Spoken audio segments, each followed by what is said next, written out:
The child's scream tore through the cottage like wildfire, and Mira knew this was the day everything would change. She dropped the basket of herbs and ran, her heart hammering against her ribs. 4-year-old Kieran stood in the center of the small bedroom, his body trembling, eyes wide with terror as golden light rippled beneath his skin like lightning trapped under glass. "Mama, it hurts." His small voice cracked, and Mira fell to her knees beside him, pulling him into her arms even as the power radiating from him made her wolf whimper in recognition. This was no ordinary shift. This was royal blood awakening. And if she could feel it this strongly, then so could he, the boy's father, the Alpha King who had no idea his son existed. For years earlier, the Lunar Ball was the last place Mira wanted to be. As a low-ranking healer from the border territories, she'd only been invited as a courtesy, a token gesture from the royal court to show they valued all members of the pack.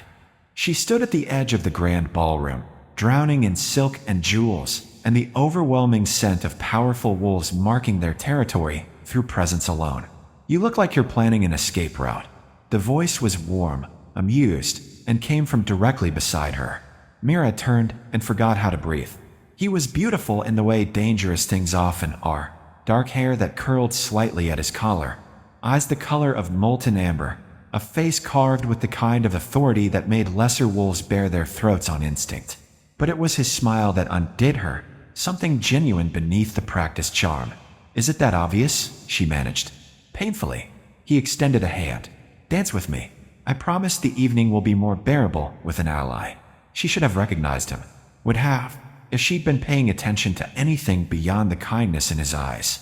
But Mira had spent her whole life being invisible, and when someone finally saw her, she forgot to look back. They danced. They talked. He listened to her ramble about healing herbs with the same intensity most alphas reserve for battle strategy. When midnight came and fireworks exploded over the palace, he kissed her in the garden with a tenderness that made her chest ache. "I'm Kane," he said softly, tucking a strand of her dark hair behind her ear. "Mira," she smiled up at him, unaware that she'd just given her name to the most powerful wolf in 5 kingdoms. They spent 3 more nights together before she understood who he really was. By then, it was too late. She'd already fallen in love with the man who laughed at her jokes and fell asleep with his head in her lap while she read medical texts aloud. On the 4th morning, she woke to find royal guards in her borrowed room, and Kane standing stiff and formal in his ceremonial armor. "There's been a mistake," he said, and his voice was nothing like the warm tone she'd memorized. This was the Alpha King speaking, cold and absolute. "I was not informed of your status. This liaison was inappropriate. It cannot continue." Mira's wolf held inside her chest. "Kane, Alpha King Kalen Shadowmere," he corrected sharply. His amber eyes wouldn't meet hers. "You will be compensated for your time and discretion. My assistant will handle the details." The bond she'd felt forming between them, fragile and new and precious, shattered like crystal heading stone. She was escorted from the palace before breakfast. 2 weeks later, alone in her small cottage on the border territories, she realized why her wolf had been restless, why food tasted wrong, why her body felt foreign. She was pregnant. For 3 days, she debated. The child growing inside her was heir to the throne, a fact that should have guaranteed her protection, honor, a place at the Alpha King's side. But she remembered the coldness in Kane's eyes when he dismissed her, the way he called their time together a mistake. The rumors she'd heard whispered in the palace, that the king needed a political match, an omega of pure bloodline, someone worthy of carrying the future of the realm. She was a healer from nowhere. Her bloodline was unknown. To Kane, she'd been a pleasant diversion, nothing more. The decision solidified the night she overheard 2 merchants at the border trading post. "Did you hear? The Alpha King is formally courting Lady Seraphine Coldwater. They say the betrothal announcement will come within the month. About time. The realm needs legitimate heirs, not bastards from casual encounters." Their laughter felt like claws raking down her spine. That night, Mira packed her belongings, withdrew from the healer's registry, and disappeared into the wilderness of the outer territories. She found an abandoned cottage deep in the forest, far from pack politics and royal intrigue. And there, alone, she gave birth to a son with his father's amber eyes and a power that hummed through his tiny body like a living thing. She named him Kieran, which meant little dark one in the old language. And she promised him silently, fiercely, that he would never feel unwanted, never be called a mistake, never know the coldness that had broken his mother's heart. For 4 years, she kept that promise. For 4 years, they lived in peace. Until the morning Kieran's royal blood finally woke up, and Mira realized that some promises were impossible to keep. The golden light intensified, and Kieran's small body convulsed in Mira's arms. She delivered dozens of young wolves through their first shift, but this was different, violent, premature, fueled by bloodline power that had nowhere to go. Listen to me, baby. She cupped his face, forcing him to focus through the pain. You have to breathe. Your body is changing, but you're still you. I've got you. Mama, there's something inside me. Tears streaked down his cheeks. It's too big, it wants out. The air around them crackled with energy. Through the cottage window, Mira saw birds exploding from trees, small animals fleeing in panic. The power radiating from her son was a beacon, a signal flare announcing the presence of royal blood. And Kane would feel it. She was certain. Alpha Kings were connected to their bloodline by bonds that transcended distance. Even unknowingly, even without intending to, Kane's wolf would recognize the awakening of his own flesh and blood. She had hours at best, maybe less. Kieran, I need you to try something. Mira's voice stayed calm even as panic screamed through her veins.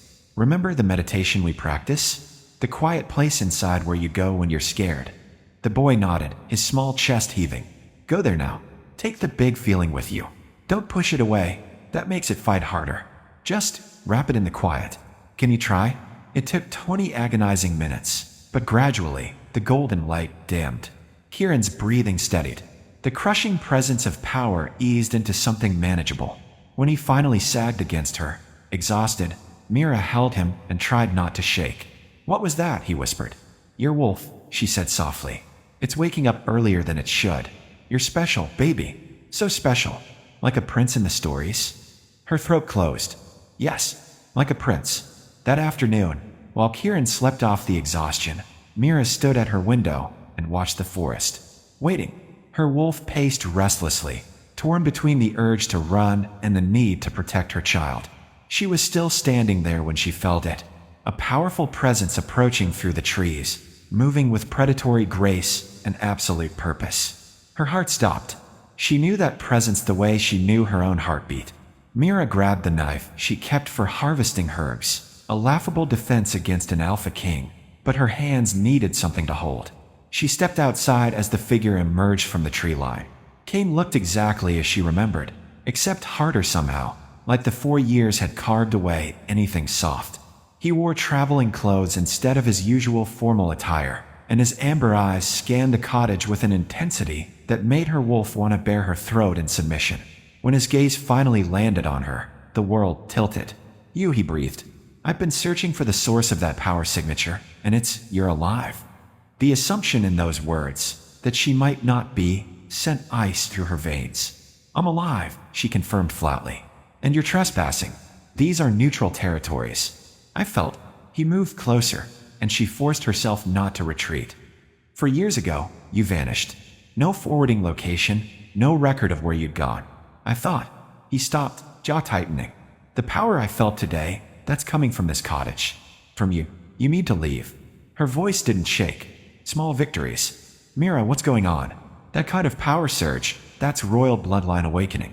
There's no one in this region who should be capable of. The cottage door creaked open.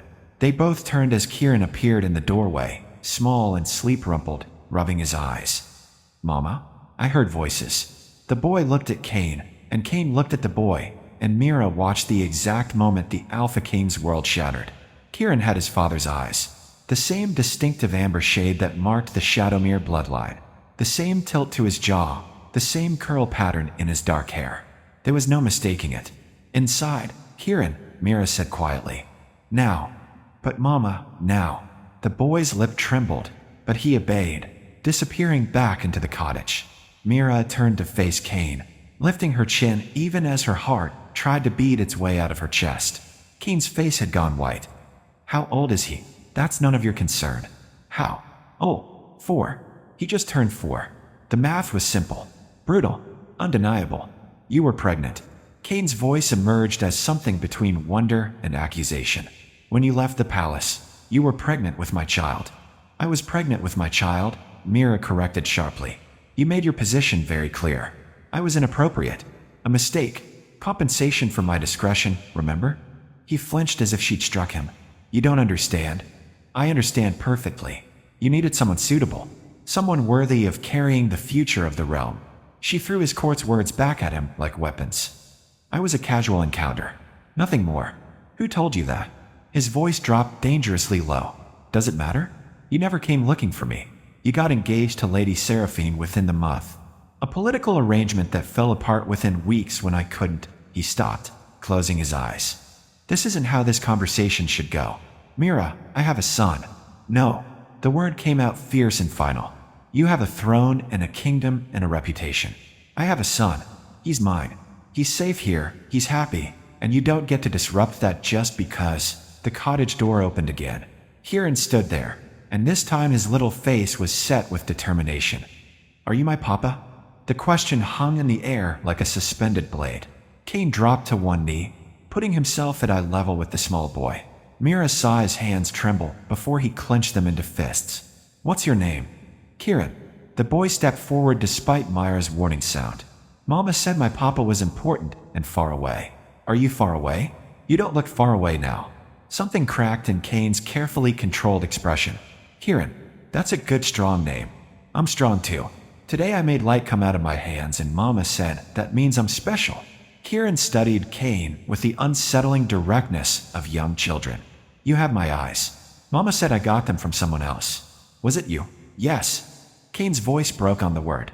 "Yes, you got them from me. Then you are my papa." Kieran processed this with 4-year-old logic. "Are you going to stay for dinner?" "Mama makes good stew." Kane looked up at Mira with such raw longing it physically hurt to witness. "May I?" Every instinct screamed at her to refuse, to protect her child from the complications that came with being a royal heir.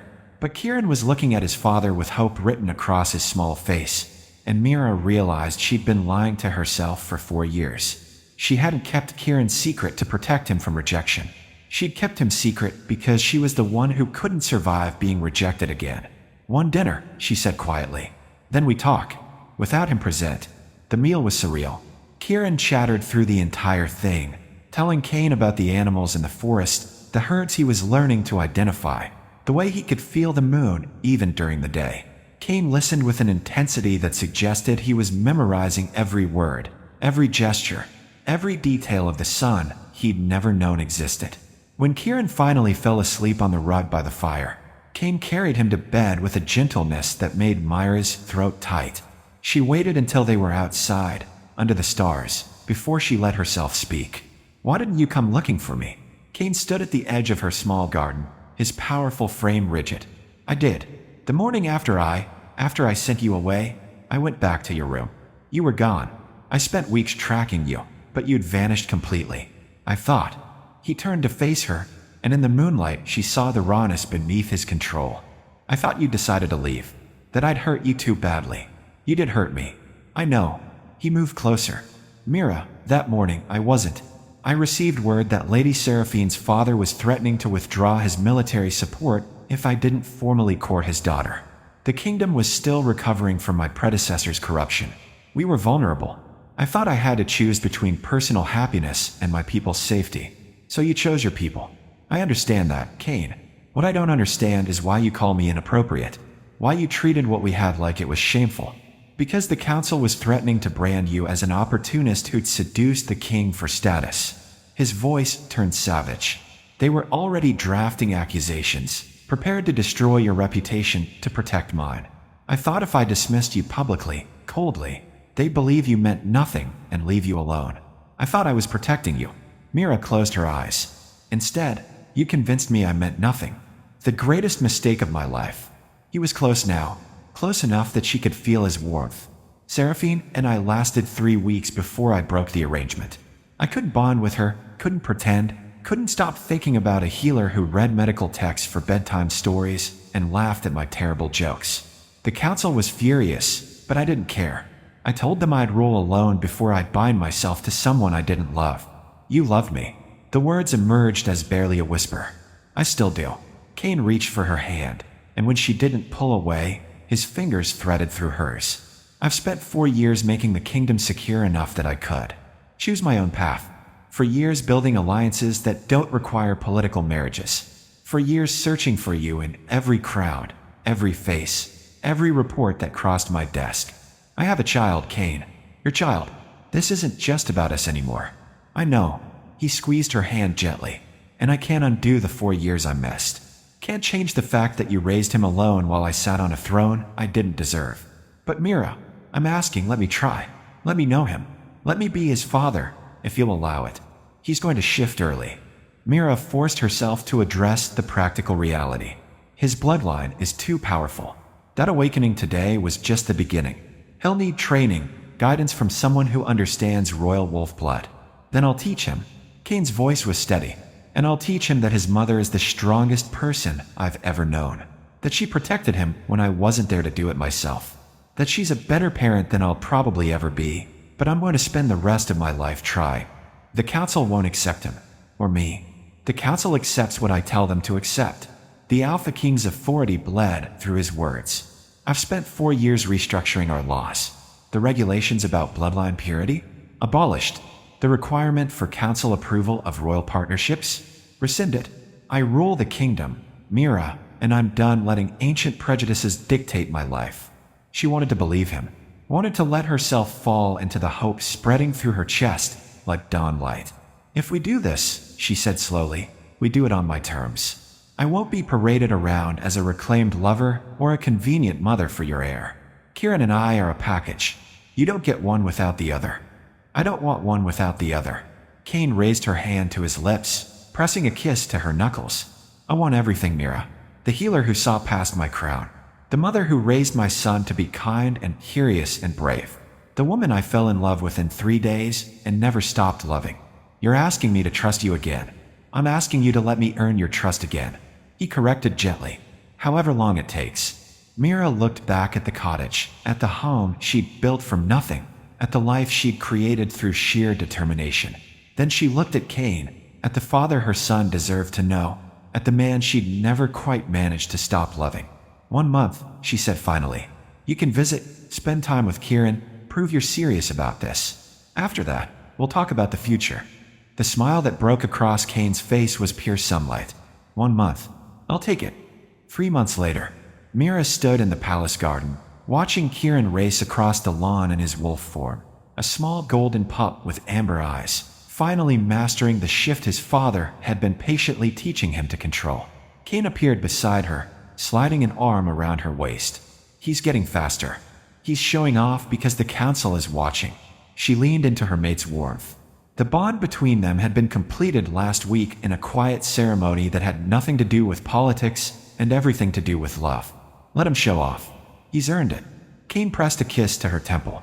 Besides, the council needed to see that the future of this kingdom is in very capable paws. Kieran shifted back to human form and ran toward them, laughing. Did you see, Mama?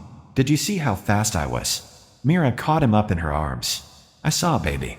You were magnificent. The boy wrapped his arms around both his parents' necks, pulling them into a 3-way embrace. This is my favorite, he declared. When we're all together. Kane's eyes met Mira's over their son's head, and the love she saw there still took her breath away. She'd spent 4 years hiding, protecting, surviving alone.